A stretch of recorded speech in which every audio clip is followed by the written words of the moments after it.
Bismillahirrahmanirrahim. Assalamu alaikum dear students. How are you? I hope you'll be fine. I'm here with a new syllabus mathematics और आज हम करने लगे हैं exercise 6b gradient of a straight line के अंदर थोड़ा सा उस सिलसिले को आगे बढ़ाते हुए question number 3 and question number 4 हमने किसी भी एक लाइन सेगमेंट की लेंथ फाइंड आउट करने का तरीका सीख लिया था. ठीक है, अर्लियर वीडियोस में आप देख सकते हैं कि किसी भी लाइन सेगमेंट की अगर हमें लेंथ मालूम करनी हो तो उसको कैसे मालूम किया जाता है.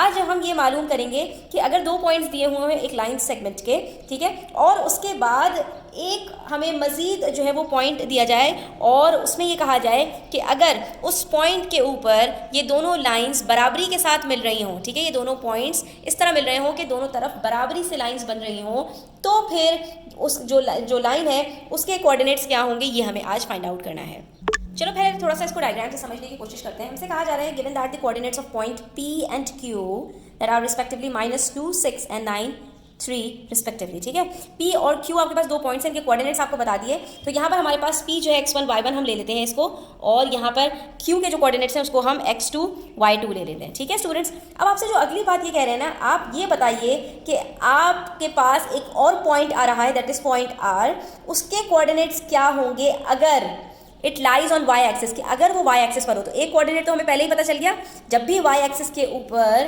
कोई भी हमारे पास लाइन बनेगी या कोई भी कोऑर्डिनेट्स होंगे तो हमेशा वाई एक्सिस के ऊपर हमारा जो एक्स कोऑर्डिनेट होता है वो 0 होता है. तो उसके जो दो कोऑर्डिनेट्स के अंदर से एक्स की वैल्यू है वो तो हमें पता चल गई कि वो 0 है. हाँ, वाई की वैल्यू हमें नहीं पता तो हम उसको सपोज कर लेंगे कि वो वाई है. ठीक है, तो अब आप ये बताइए कि उसके कोऑर्डिनेट्स क्या होंगे, यानी हमें वाई फाइंड आउट करना है कि वाई कितना होगा अगर उसके अंदर जो P से लेकर R तक की वैल्यू है, जो P से लेकर R तक का डिस्टेंस है वो बराबर हो R से लेकर Q तक.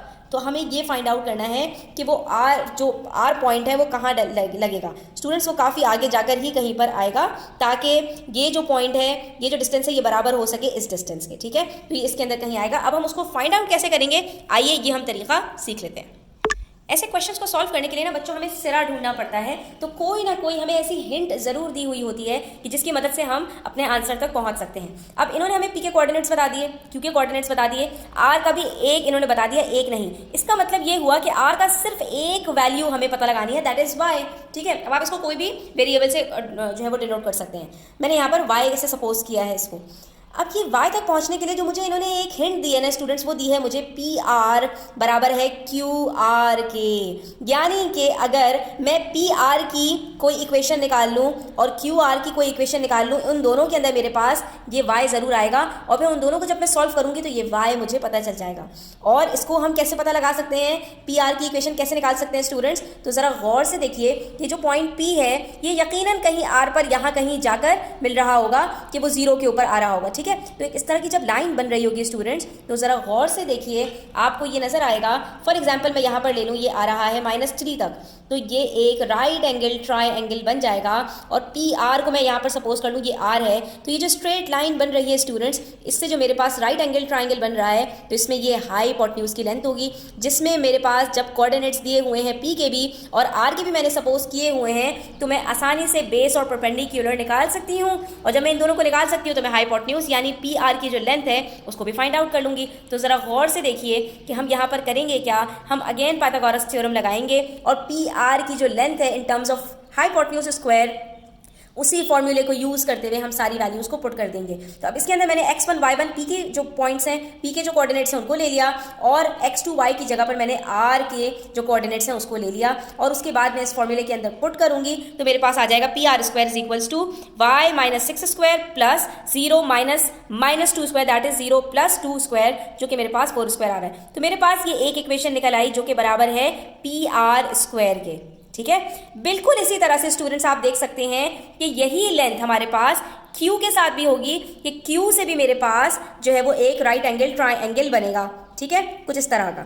ठीक है, ये आप देख सकते हैं ये राइट एंगल ट्राइंगल बनेगा जिसमें PR की जो लेंथ होगी वो हाइपोटेन्यूज स्क्वायर होगी और R और Q दोनों के जब कोऑर्डिनेट्स पता है तो इस राइट एंगल ट्राइंगल का बेस और परपेंडिकुलर हम आसानी से निकाल के और एक जो है वो इक्वेशन तरतीब दे सकते हैं। ठीक है, बिल्कुल इसी तरह से हम यहाँ पर भी करेंगे कि हमने यहाँ पर क्यू आर स्क्वायर के अंदर y2 minus y1 x2 minus x1 दोनों के स्क्वायर्स का सम किया, जिसके अंदर हमने जो कोऑर्डिनेट्स लिए x1 y1 के वो पॉइंट q के ले लिए 9 और 3 और x2 y2 वापस दोबारा से हमने वही ले लिए जो हमारे पास r के थे। तो इस तरह से हमारे पास क्यू आर का जो स्क्वायर है उसकी भी एक इक्वेशन मिल गई। उसके बाद जब हमें ये बात पता है स्टूडेंट्स कि हमारे पास पी आर बराबर है क्यू आर के, तो इसका मतलब ये हुआ कि पी आर का जो स्क्वायर है वो बराबर होगा क्यू आर के स्क्वायर के। जब ये दोनों चीज़ें बराबर हैं स्टूडेंट्स तो इन दोनों की जो ये इक्वेशंस हैं ये भी बराबर होंगी। तो हम यही करेंगे कि इन दोनों को साइमल्टेनियस रख के सॉल्व करेंगे तो हमारे पास ये जो y है वो कैलकुलेट होकर आ जाएगा।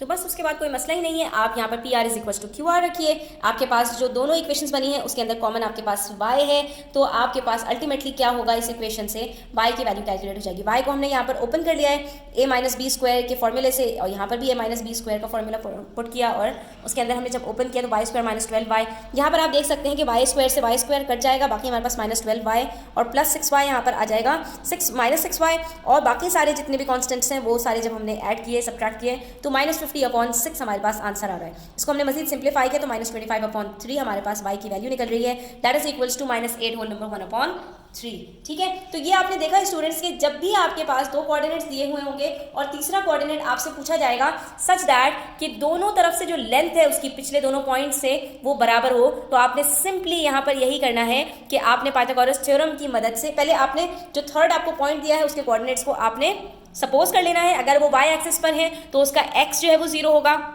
जैसा कि इस क्वेश्चन के अंदर में हमारे पास था, और जैसा कि आपके पास पार्ट बी दिया हुआ है the coordinates of the point s that lies on the x axis such that ps is equals to qs। बिल्कुल इसका मिरर इमेज आपके पास ये जो पार्ट बी है ये दिया हुआ है कि उसके अंदर आपके पास जो पॉइंट s है वो x एक्सिस के ऊपर कहीं लाई करेगा। ठीक है, तो वो x एक्सिस के ऊपर जब लाई करेगा तो उसका जो y है वो 0 होगा। ठीक है, जब आप ये कोऑर्डिनेट्स मालूम कर लेंगे तो उसके बाद आप पाइथागोरस थ्योरम लगाकर पी आर और क्यू आर दोनों के अंदर आप उसको लगाकर एक एक इक्वेशन मालूम करेंगे और दोनों को जब आप इक्वेट करेंगे तो आपके पास ये y की वैल्यू कैलकुलेट हो जाएगी।